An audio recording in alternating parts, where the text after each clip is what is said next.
So we're at Bill Massey's lab again and continuing on from the patient where we took the protrusive record. And so to demonstrate that, because it seems to be something I like to do, if you remember, I put my finger here and had them bring their jaw out to my finger. Then they press down on the wax. Putting the wax between there and having the jaw protruded has nothing to do with edge-to-edge position. It has to do with how far did those condyles travel down. And so that's what we're adjusting. As you can see, the condyle came down, and we'll loosen this a little bit, and we'll rock it back and forth to find the center and tighten it up, and we'll do the same thing on this other side. Loosen it, hold it dead center, see, and find the place where it settles down, and then tighten it. Henry, why do so many of your other colleagues not put any emphasis on the protrusive record? Well, because you don't need one. For most things you do on an articulator, because the minute you start moving the teeth around like this, they don't touch from centric occlusion on the way out. You make the teeth less steep than the anterior guidance. But in appliance fabrication, we need to know that extreme crossover position, because that's where molars get back into trouble when you're doing splints. And so we're looking at second molars. So in order to find out what a second molar does in that lateral excursion, we have to go that far. So you have to go at least 8 or 10 millimeters forward to represent the distance that it would travel one at a time. Now you need to show this on the screen up here, because that's what we're looking at. So when that bone moves in the socket 8 to 10 millimeters, that's what we're looking at. So if they both come down that far and you record it, that is where it goes one at a time. So they both go there, and they both go there individually. And so some cases the molars are involved, and we need to know that when we make a splint, so we don't put too much plastic on second molars. So if the lower jaw comes out where my finger is, it guides them 8 to 10 millimeters in the socket. And the reason for that is they need to come that far, because the use of this protrusive record has to do with that position, the crossover position where lower buccal, upper lingual cusps touch. And that's important on making appliances, because we don't want too much plastic back there. It would be a posterior interference, so we want to have enough in front and enough to not too much on the molar. And the reason I do a protrusive, because it's just easier. That condyle goes as far in protrusive as it would individually, left or right. And it has to do with analyzing what the second molars do in that crossover position. And that's what we're doing. Not how it gets through space from centric occlusion to that crossover position. Just what happens at the end. So it's a registration of a position. Well, then the next thing, I guess, would, if we're going to mount them and make an appliance on top of that, the first thing we do then is record the condylar inclination with those wax records, and we can write it on the side of the cast here. As you well remember, with this first case, you saw the numbers up here. One side was 30 and one side was 25. Others could be 40 and 30. They're whatever they are is what we want. Okay, so we've got these adjusted.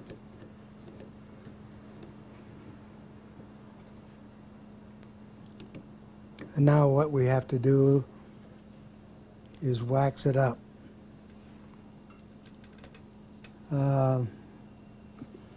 Let's do that first, and then we'll adjust the incisal pin and the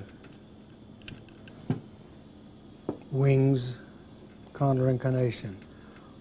Maybe if I do it this way, it'll show better. Look. So what we're going to do is wax out undercuts.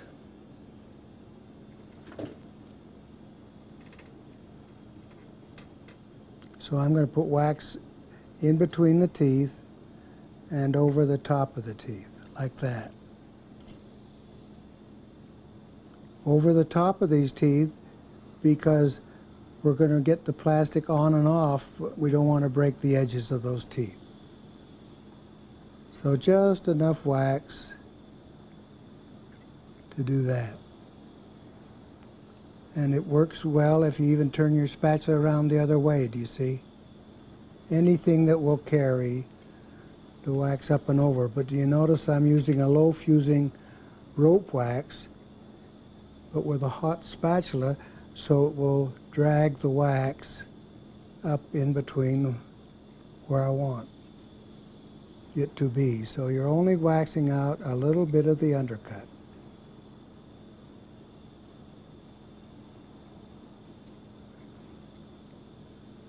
No.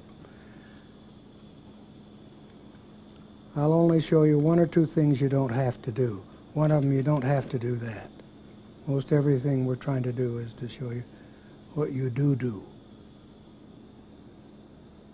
I put too much wax on at first, so it didn't carry around gracefully.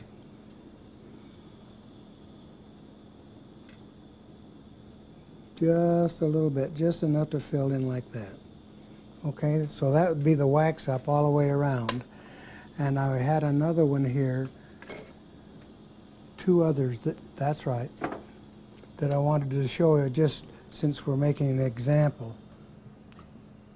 If you have a major undercut underneath the mandible where the bone goes underneath, then you can warm one of those up, push it down in that undercut.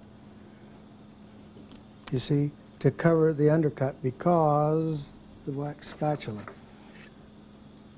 Because we only want to take out the undercuts of the mandible like that.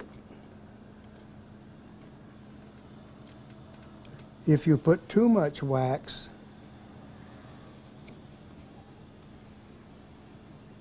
no, this is a good one. See, there's a little too much wax right there on the lingual surfaces. You cover so much up, what that does will leave a big space under where the front of the tongue goes. If you put too much wax undercutting way down there, then the flange will be sticking away from the ridge. When they swallow, the lateral tongue thrust catches the end here, and if it's too much up here, then the front of the tongue will get underneath. So you're really only trying to wax out about that much. So this would be the more conservative wax up. Just enough for the undercut. Now what else needs to be said about the wax up? You wax up one side, wax out undercuts more on one side than the other? The answer is yes.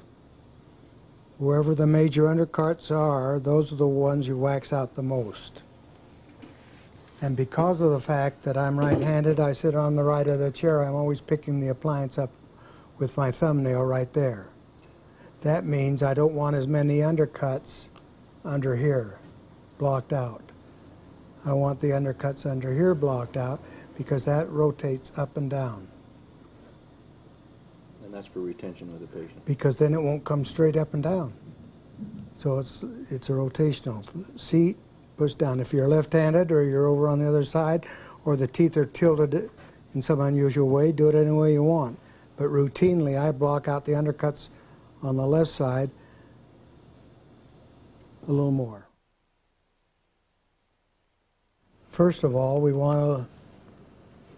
we're trying to show the pin and the teeth at the same time.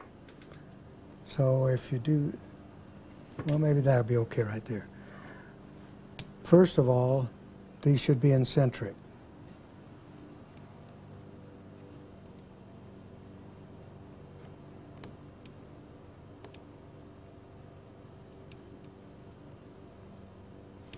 because we have recorded on this pin right down here. Let's get this out of the way. So then this pin could match the prematurity, couldn't it? That's the tooth. That's the pin. Now we'll raise the pin up 2 or 3 millimeters in front and look up inside to see if there's enough room underneath these molars. Now the main adjustment, remember why we went to all that trouble taking the protrusive, was for crossover. So we'll loosen that, and we'll go over to this position here and adjust this wing to give us enough acrylic on top of those teeth. There's not quite enough there. So we'll raise this wing a little bit more so that we have a uniform amount of acrylic, left and right and protrusive. That's just a guide because it's going to be covered up. We just want to make sure those second molars aren't involved. Look how close this one is. Tip it like this so the light will go on an angle right down where the molar is. Can we show how the condyle will affect the height on that crossover? Yeah. Okay. Now there you go. Lower it down. Now it's touching. Now it's open. Now make it touch again. All right, now raise it about 10. Okay, it's open. Do it again. And 5 more degrees. 5 more. There you go, right there. See, now that's the actual inclination. And we're either going to have more plastic up in front, or you have to lower the condylar inclination to 20 or 25 like the articulator says. But you can't do surgery on the joint, so what we do is we add length in front to disclude that molar. But it shows you there's a relationship to the curve of Spee and the curve of Wilson to this condylar eminence. Go ahead, Bill, do that condylar eminence again. Now down. See it right there, it's touching. Now up. Can you come in closer than that? On the teeth? Yes, please. Now go down again. Now go up. Okay, now down. Is one way easier than the other?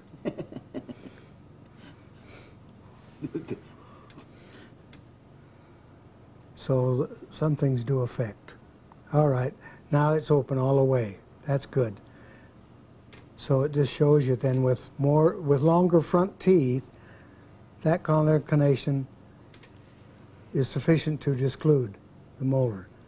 But if the overlap wasn't deep enough there, was an edge-to-edge case, you would have to add more height, or you'd have to equilibrate off the distal buccal cusp.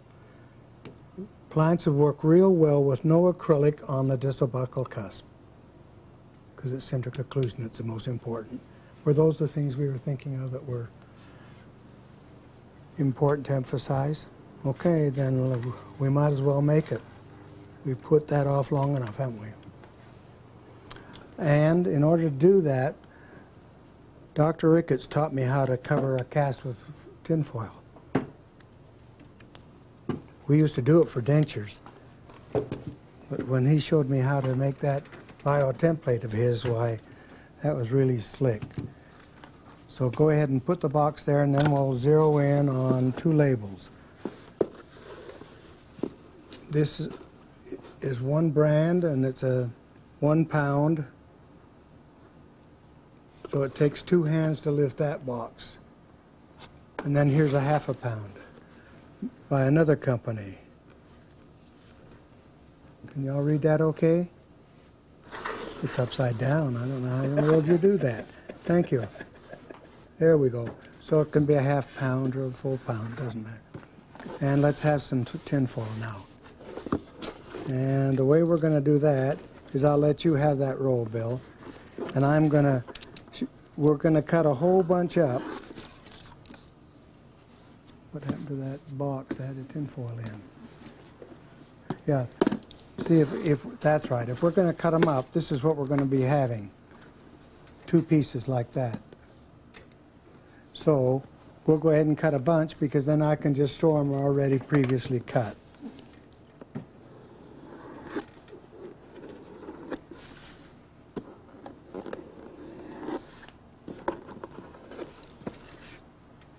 Get my hands out of the way.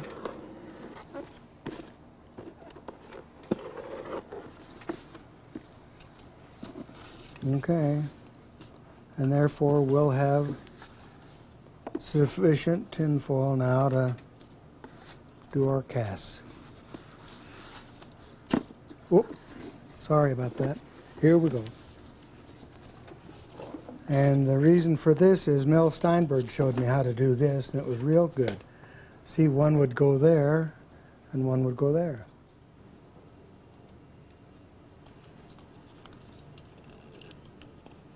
He said we're running, but we'll walk through this. There you go. So that'll hold its place while that goes there. That goes down.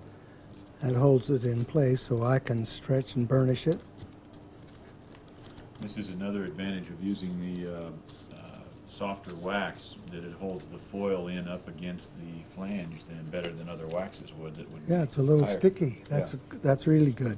So if some spills over, do you see, onto the occlusal or in between the teeth, it's really better anchorage. Thank you. And Now you're putting this foil on instead of a foil substitute so that you'll have space in there when you're going to reline it in the mouth?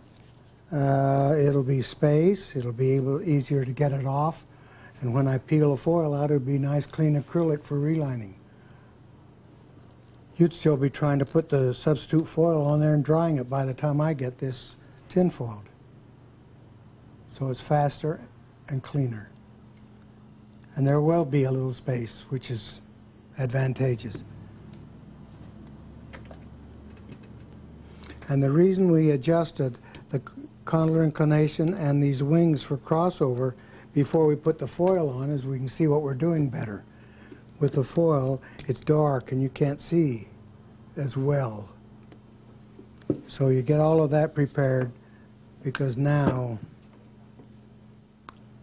what we've learned is that if you want dense acrylic, so it looks like it's been heat cured or cured in a pressure pot so that there are no bubbles in it,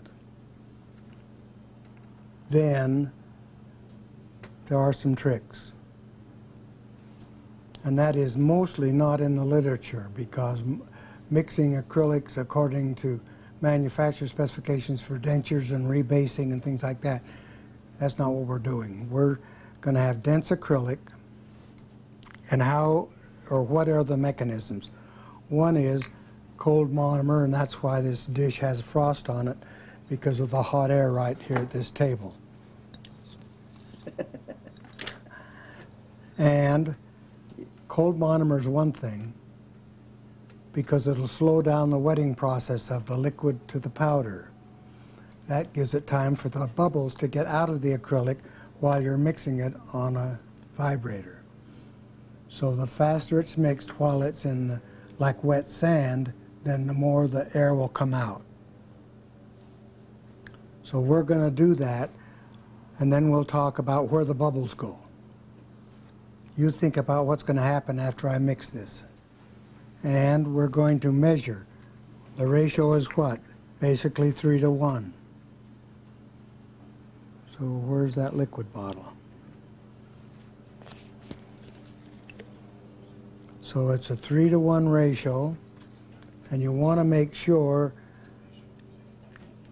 that it's just a little bit more.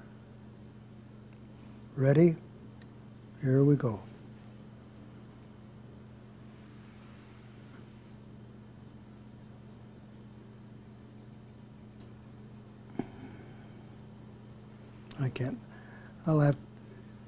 I can't hold it up high enough. Jerry, do you want to hold that so it's up level with the camera? And they can see that the monomer is taller than that black line. No, it's still tipped. According to the view in the monitor it's still tipped. How you doing now? Getting better and better. Keep going. I just want to see if it's possible. Yeah, it is. Okay. You can edit that. But do you see it looks different when it's tipped like this or tipped like this? And I just wanted a level view. The reason is I want to make sure I've got a few drops more monomer.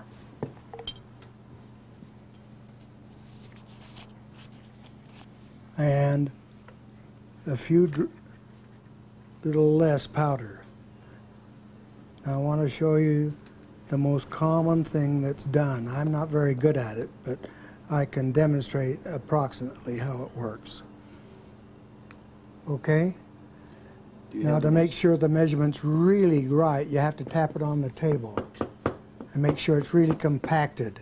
Because then when you look at it, look how far under the line it is. Now if I fill it up to that line, I'm going to have too much powder.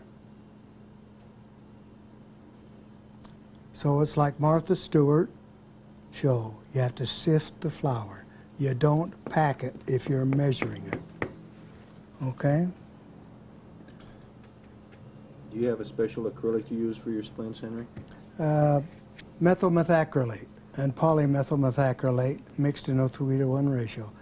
And as far as I can tell, they all appear to me to be the same as Lang's jet acrylic. And because I've had that ever since Miner's Neopar and Kerr Tab, which was the California company that I was brought up on, and then I shifted to Lang's. But they, as far as I know, the setting time, the powder size, the liquid powder ratio is all the same. And the cold pack is a finer powder. Well, you can buy the finer powder of Lang's if you'd like it to be just like cold pack, whatever brand you like. But you see, when I just sifted in, can you tell on the television monitor that that's okay? That's pretty good. Now I'm not going to put any more in. I just want you to know that I'm not going to add any more to it to bring it up to the line. It doesn't work. Okay, are we ready? There's the liquid. It's cold in the dish. You're going to, if you will.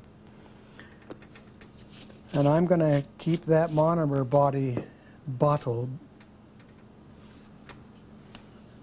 handy. And the way you do that is you take it from there to here. And then you take the little cap off of it in case I need to do it in a hurry. And it'll all work out just fine. Thank you. And then a little bit of lubrication, because this is going to see a lot of action. So we want to make sure that it's well lubricated. And a little bit of excess goes a long way for your fingertips. And I can assure you, in the last 25 years, I've had no reaction from the monomer under my fingernails or on my skin, like I did previous to that, since I've been doing that little bit of Vaseline. So I would recommend that. And then, you see, I want to wipe the shine off of this spatula, because I'm going to be using that with acrylic too, and I don't want it to stick. Are we ready? What I'm going to do is put that in and stir it. And how many dentists does it take to stir acrylic and turn the vibrator on? At least 3. Thank you. Now watch the liquid come up. See the dry powder over there? If you want to have air in it, you could start stirring that right away. See that dry powder? But if you let the liquid get to the particles first, you won't. Now you can tip it down. You won't have any bubbles. So you never stir dry powder into the liquid. You always let the liquid coat the particles. And do you see now how you can go like this? And the air will come right out of it. So it's like what I said. Now this is the frustrating part of the whole process. You have to just pause for a moment of reflection. See the reflection there? And just look at it. Don't do anything. See, in other words, don't just sit there, do something. What we want to say, don't do anything, just sit there. You do it with enthusiasm and you'll remember it. This is the part that does take self-control, not to do anything. So if you want to know the truth, I would have normally under production mixed this, then I'd come over here, do you see, and tinfoil this. By the time I got this tinfoiled, this would have been ready to scoop out. So what I've learned over the years is that this spatula and this custard cup match perfect, so I can get this out in a bunch. Because this is the real fun part. Because if you're not used to working with acrylic, it's real easy to be nervous and keep poking it, stirring it, folding it, stabbing it, jabbing it, and that's the one thing you don't do. You treat this as gently and kindly as you do the skin on a newborn babe. And you'll see how that'll work out very well. See, it's not flowing now. So it's getting to where I could scoop it out. Now I'll ask you a question. If you look sideways at this mass, where are the bubbles? A 1/4 inch depth, the bubbles are all up on top. There's no bubbles in this part of the mass at all. So that part of this acrylic needs to be touching these teeth. You see, the bubble-free part needs to touch these teeth, so the top part of the appliance is bubble-free. There'll be nothing to stain or patients to lick with their papilla or whatever. Taste. Oh, the taste is uniquely methyl methacrylate. There is no other taste that... I mean bubbles to retain flavors. Oh, if people really knew which flavor they liked the best, we could leave a big one. That's what G.V. Black did with dentures. He put a little window in the tissue above the first molars and collected calculus to analyze it. So there are useful things. Henry, could you comment on the fact that most dentists have appliances processed at the laboratories and they're heat cured, and why you have Why I never with bothered? cold cure? Well, there are no bubbles, there's no porosity in a cold cure. It's how you mix it. And it doesn't distort as much either, does it? Oh no, it's a very stable acrylic. Oh yeah, really is. And if you let it cure, well, you don't have residual monomer. So it isn't necessary to pressure pack or heat pressure pack. Now you can touch it now. Can you tell I put some little depressions in that? Yeah, just for shadowing. Isn't that fun? And you could do this too. You could put just a little indentation and see how it feels. So now would be the time to scoop it out.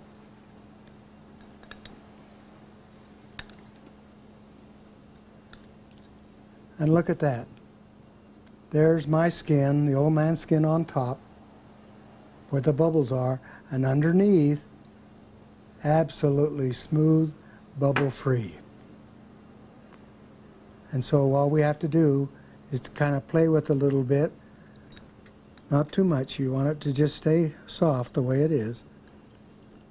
And then, do you see it fits like that? And now what we'll do is we'll press it gradually to form it as a thin wafer. And if you don't like that much, then you can go like that and press the rest away, because this would do a 3rd molar appliance. But I want to feel that it's about the same thickness, same consistency. And this is the time that you don't start punching it. You see, you stroke it gently, forming it. And I'd like you to feel that, if you will, your little finger, the most tender, gentle. Now, Jerry, feel how smooth that is. Smooth. Smooth, very smooth, very smooth. Do you want to feel this? Gently rub it. Isn't that interesting how it feels just like Satiny. beautiful skin? This is almost an erotic undertaking. It is for me, at my age. Okay, but now the thing is, this is smooth, bubble-free, and it's at the right stage. So what you need to do is put the flange down first. Do you see that? Put the flange down first, and then my recommendation is to look at it. Yeah, over here. There you are. See, it's not going anywhere. You don't push it and mold it and shove it. And now that the flange is in position, it's easy to go like that and give it a little pinch. Do you see how easy that is? And now let's close the articulator on it. Would you like to help me do that? Because I am there you are. Okay, now let's open it and see what we've done. We've got a flange. We've got an indentation. Okay, now I need my sharp knife, and we'll cut that off.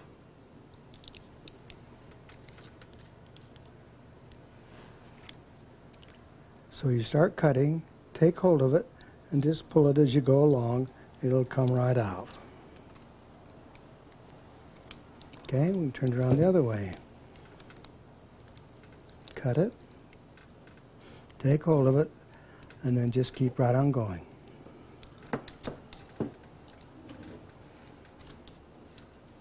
And then you can, let's see, I'm doing this one blind. I'll do the other one so you can see it. So you can see even a blind man can do it. There you go. And that's why you trim your cast just behind your second molar. So you can go straight down like that. It'll be just the right shape. So now, do you see, what we're dealing with is stroking, holding it in place, and I got to quit playing with it because, see, it's getting to the rubbery stage, and all it's going to do is bounce back. So when you hold it still like this, it won't bounce. That's why you just stroke it and hold it. And now it'll stay there. Same thing here. And that's what you do when you close the articulator, is you put your finger way back up in here. So it's holding the front part. How about crossover? Should we make some indentations for that?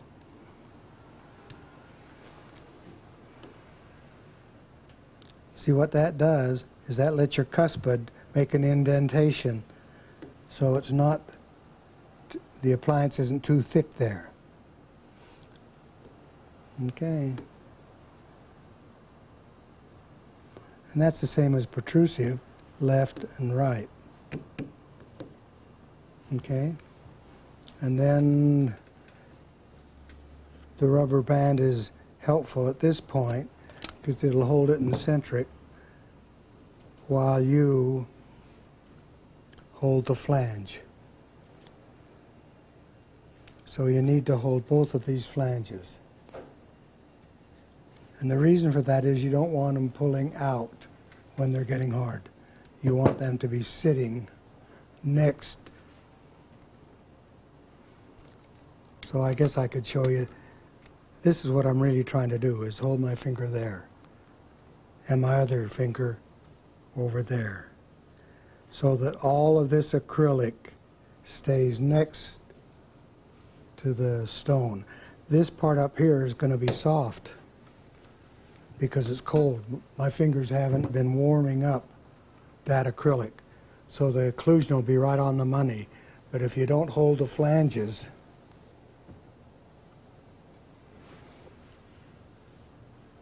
you'll have a lot of space under there and it'll bug you. What else? Do you prefer a certain articulator to make your splints on? This little one is an easy one.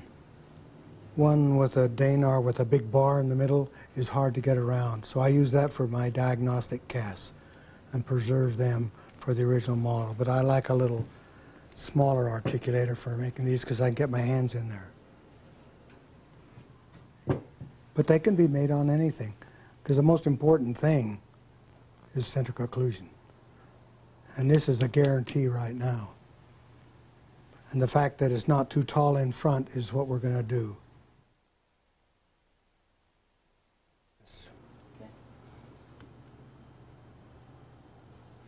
And then I'll turn it this way and do the same thing over here.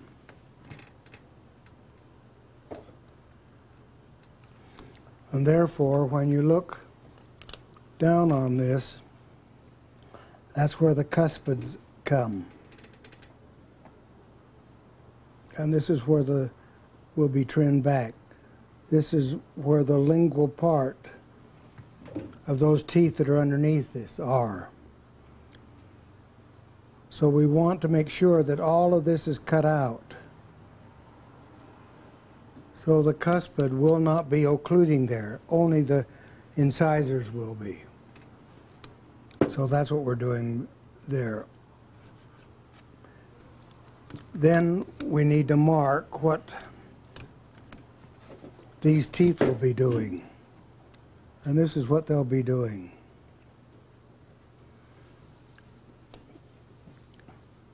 See, that jaw will be, that lower jaw will be coming out towards you. And that means that wherever these cusps are,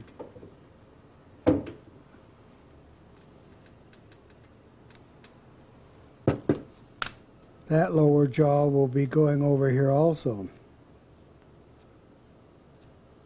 So that would represent all of the working excursions.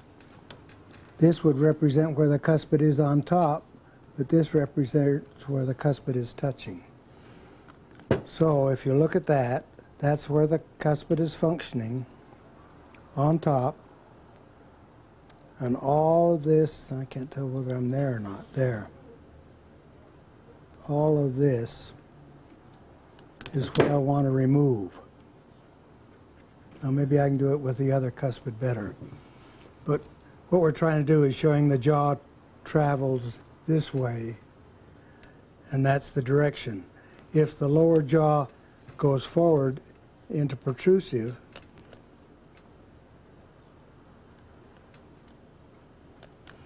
then the escape is back there. So that would be the protrusive. When the lower jaw goes over here, then those upper cusps travel through here on an oblique.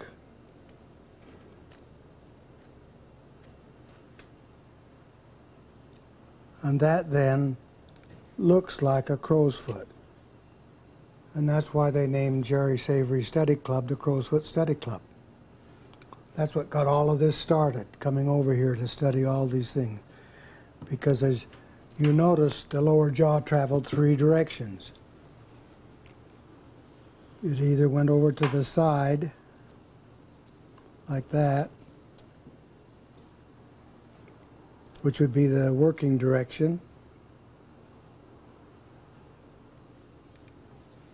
or it went, which way? It went off to the side this way on an oblique, or it went straight forward,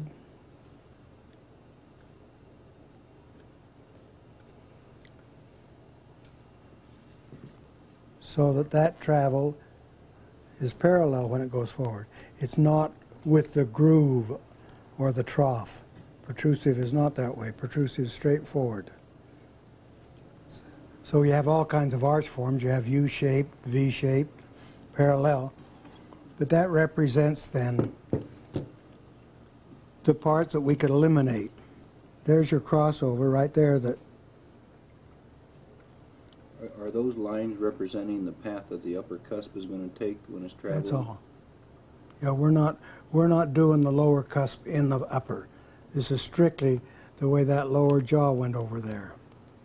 And the path that the upper cusp would travel in that Out movement. to get out of. So on lingualized occlusion, that would be the way it would be. It would be the working direction, the producer direction, or the oblique direction.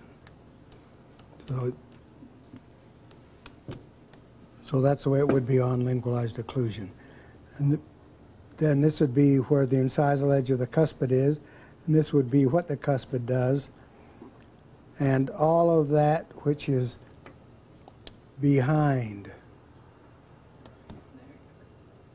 You'll have to tell me. I'm not looking at the monitor, so I don't have any idea whether this is showing.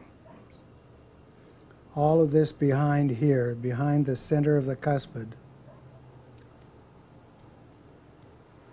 would be locked in because the lower jaw would be pushing on it.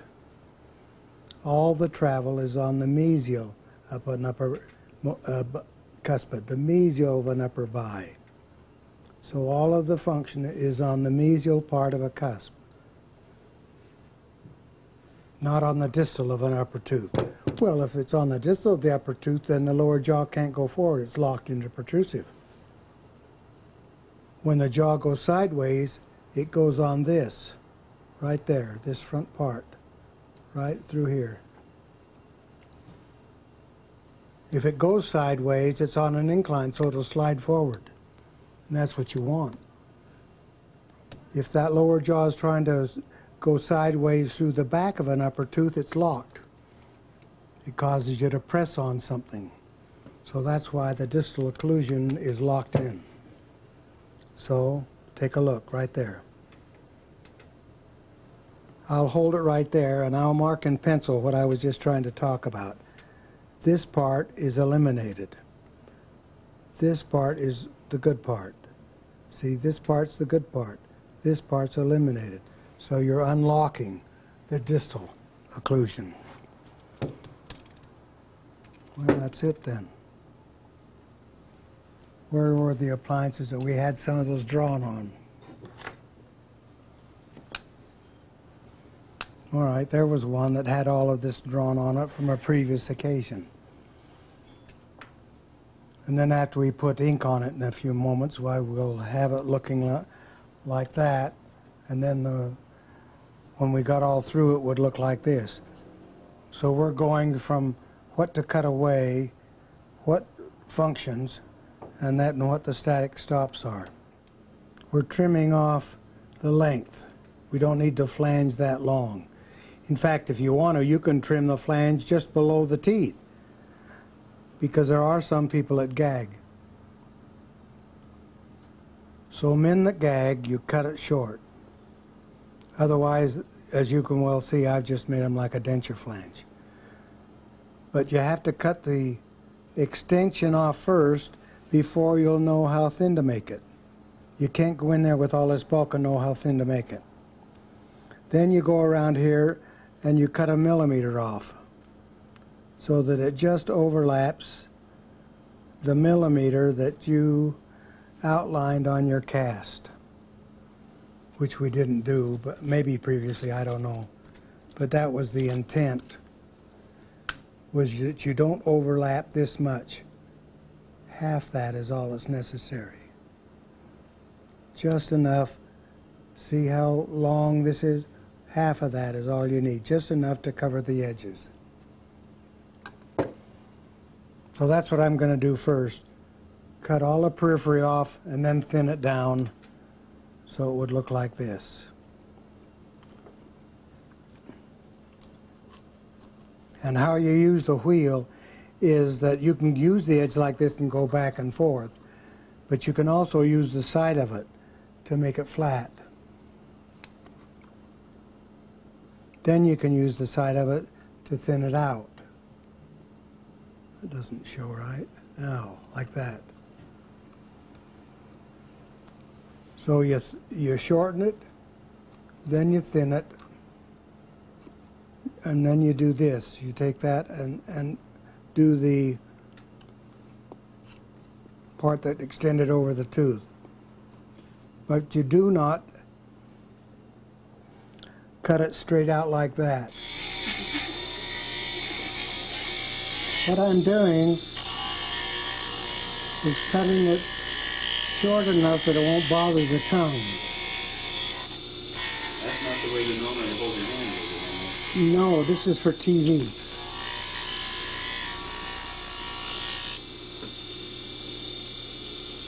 You could go in like this, you know, to make some depth cuts.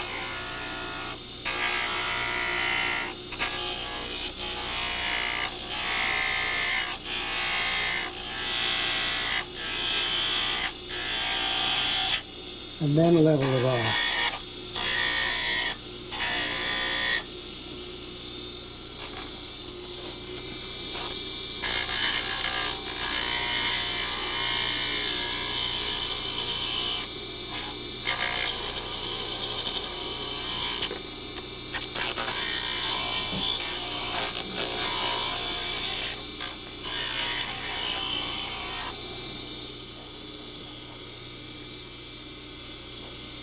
So viewed from the other side, that was what I was trying to do.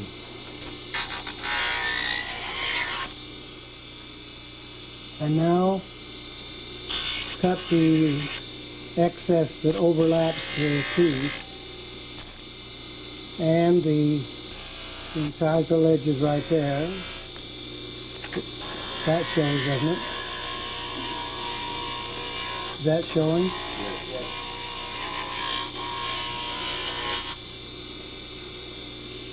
You can see that, how that's overlapped too much. We'll just go in there and go in between the teeth. And it slopes upward, not straight out. See the angle I'm doing that? Because if you slope the acrylic straight out from the tooth, you have a big bulk there. For